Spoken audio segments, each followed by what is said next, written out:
আসসালামু আলাইকুম। আজ আমরা পুরো জাতি একসঙ্গে স্মরণ করছি এমন একদিন যা এদেশের ইতিহাসে গভীর ছাপ রেখে গেছে। 5ই আগস্ট শুধু একটি বিশেষ দিবস নয়, এটি একটি প্রতিজ্ঞা, গণজাগরণের উপাখ্যান এবং ফ্যাসিবাদী শাসন থেকে জাতির পুনর্জন্মের দিন। আজ আমি গভীর শ্রদ্ধার সঙ্গে স্মরণ করছি 1971 সালের স্বাধীনতা যুদ্ধের সকল বীর মুক্তিযোদ্ধাদের, যাদের আত্মত্যাগে আমরা পেয়েছি স্বাধীন সার্বভৌম বাংলাদেশ। 1971 সালে সাম্য, মানবিক মর্যাদা ও সামাজিক ন্যায় বিচার প্রতিষ্ঠার লক্ষ্যে এদেশের জনগণ সশস্ত্র মুক্তিযুদ্ধে অংশগ্রহণ করেছিল। লাখো প্রাণীর বিনিময়ে একটি স্বাধীন রাষ্ট্র প্রতিষ্ঠা হয়েছিল। কিন্তু স্বাধীনতার অর্ধশতাব্দী পরেও এদেশের মানুষ সুবিচার ও গণতন্ত্র থেকে বঞ্চিত হয়েছে, বৈষম্যের শিকার হয়েছে। 2024 সালের উত্তাল জুলাই ছিল বাংলাদেশের ইতিহাসে এক সংকটময় অধ্যায়, 16 বছরের পুঞ্জীভূত ক্ষোভের বহিঃপ্রকাশ। এদেশের এই বিপুল সংখ্যক তরুণরা 16 বছর ধরে ক্রমাগত হতাশায় নিমজ্জিত ছিল।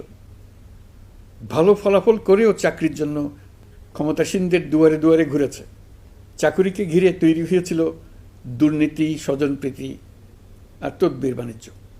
যে তরুণ ঘুষ দিতে পারেনি, এলাকার মাফিয়াদের সঙ্গে সখ্য গড়ে তুলতে পারেনি, তার চাকরি হয়নি। সরকারি চাকরিতে বৈষম্যমূলক কোটা পদ্ধতি, যেটা মূলত ছিল দুর্নীতি ও স্বজনপ্রীতির আরেকটা হাতিয়ার, এর বিরুদ্ধে তরুণ সমাজ দীর্ঘদিন ধরে প্রতিবাদ বিক্ষোভ করলেও ফ্যাসিবাদী শাসকের টনক নড়েনি। দীর্ঘ এই সময় প্রতিটি সেক্টরে মাফিয়াতন্ত্র কায়েম করে একটি সুবিধাভোগী শ্রেণী তৈরি করা হয়েছিল, যারা আর্থিক ও অন্যান্য সুবিধার বিনিময়ে স্বৈরাচারের পক্ষে কথা বলবে, কাজ করবে। স্বৈরাচারের পক্ষের সঙ্গী হলেই তার চাকরি হবে, কাজ মিলবে। সরকারি প্রতিষ্ঠান, শিক্ষা প্রতিষ্ঠান, অর্থনৈতিক প্রতিষ্ঠান, এমনকি বিচার ব্যবস্থা, আইনশৃঙ্খলা বাহিনী, গণমাধ্যম ও সাংস্কৃতিক মণ্ডলেও এই ধরনের সুবিধাভোগী শ্রেণী তৈরি হয়েছিল। এদেশের গরিব মেহনতি মানুষের পয়সা লুট করে পতিত ফ্যাসিবাদ ও তাদের সহযোগীরা এক একজন টাকার পাহাড় গড়ে তোলে। সীমাহীন দুর্নীতির কবলে পড়ে অর্থনীতি ভেঙে পড়ে। এই 1.5 যুগে প্রতিটি ন্যায্য দাবি, প্রতিবাদ, বিক্ষোভ চলাকালে পুলিশের পাশাপাশি দলীয় সন্ত্রাসীরা অস্ত্র হাতে আন্দোলনকারীদের পিটিয়েছে। গত 16 বছরে যারাই সরকারের সমালোচনা করেছে, নাগরিকদের অধিকারের পক্ষে কথা বলেছে, তাদেরকে গ্রেফতার অথবা গুম করা হয়েছে।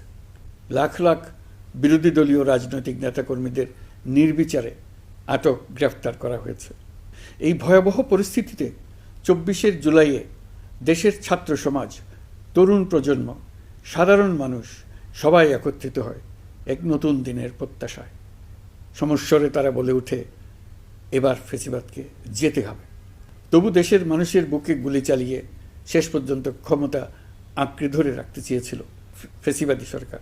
তারা নির্বিচারে গুলি করেছে, গ্রেপ্তার করেছে, ইন্টারনেট বন্ধ করে হত্যাকাণ্ডের তথ্য লুকাতে চেয়েছে। রাতের অন্ধকারে এলাকায় এলাকায় অভিযান চালিয়ে ছাত্রদের আটক করেছে। গুলিবিদ্ধ আহতদের তারা হাসপাতালে চিকিৎসা নিতে দেয়নি। হাসপাতালগুলোকে নির্দেশ দেওয়া হয়েছিল যেন আহতদের ভর্তি না করা হয়। এই কারণে বহু মানুষ চিকিৎসা না পেয়ে চিরতরে দৃষ্টি হারিয়েছে, পঙ্গু হয়েছে। আজ জুলাই গণ অভ্যুত্থান দিবসে আমি জাতির সূর্য সন্তান জুলাই শহীদদের গভীর শ্রদ্ধার সঙ্গে স্মরণ করছি, তাদের আত্মার মাগফিরাত কামনা করছি। জুলাইয়ে যারা আহত হয়েছেন, চিরতরে পঙ্গু হয়েছেন, দৃষ্টি হারিয়েছেন, জাতির পক্ষ থেকে আমি তাদের প্রতি শ্রদ্ধা ও কৃতজ্ঞতা জানাচ্ছি। এই জাতি আপনাদের কাছে চিরকৃতজ্ঞ থাকবে। গত বছর ডিসেম্বর মাসে জুলাই গণ অভ্যুত্থানে শহীদ পরিবার ও আহতদের কল্যাণ ও যাবতীয় বিষয়াদির প্রশাসনিক দায়িত্ব মুক্তিযুদ্ধ বিষয়ক মন্ত্রণালয়ের উপর ন্যস্ত করা হয়েছে। এখন পর্যন্ত 836টি শহীদ পরিবারের মধ্যে 775টি শহীদ পরিবারকে মোট 98 কোটি 40 লাখ টাকার সঞ্চয়পত্র ও মাসিক ভাতা বাবদ ব্যাংক চেক দেওয়া হয়েছে। অবশিষ্ট যারা আছেন তাদেরও কয়েকটি বিষয় নিষ্পত্তি সাপেক্ষে সঞ্চয়পত্র দেওয়ার প্রক্রিয়া চলছে। এর পাশাপাশি আহত 13,800 জন জুলাই যুদ্ধকে 3টি ক্যাটেগরিতে নগদ টাকা ও চেক বাবদ মোট 153 কোটি 4 লাখ টাকা প্রদান করা হয়েছে। এর মধ্যে 78 জন অতি গুরুতর আহত জুলাই যোদ্ধাকে সিঙ্গাপুর, থাইল্যান্ড, তুরস্ক এবং রাশিয়ায় উন্নত চিকিৎসার জন্য পাঠানো হয়েছে এবং চিকিৎসা ব্যয় বাবদ এ পর্যন্ত 97 কোটি 50 লাখ টাকা ব্যয় হয়েছে। জেলা উপজেলা পর্যায়ে সকল সরকারি হাসপাতাল বা ক্লিনিক বা স্বাস্থ্যকেন্দ্র, মেডিকেল কলেজ হাসপাতাল এবং সরকার কর্তৃক নির্ধারিত বিশেষায়িত হাসপাতালগুলোতে সকল শ্রেণীর আহত জুলাই যোদ্ধাদের অগ্রাধিকার ভিত্তিতে বিনামূল্যে চিকিৎসা সেবা দেওয়ার সিদ্ধান্ত হয়েছে।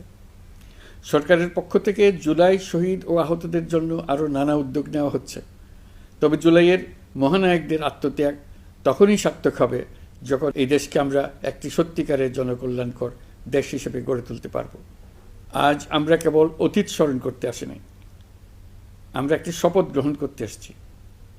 শপথ এই, আমরা কোনো ধরনের নিপীড়নের কাছে মাথা নোয়াব না।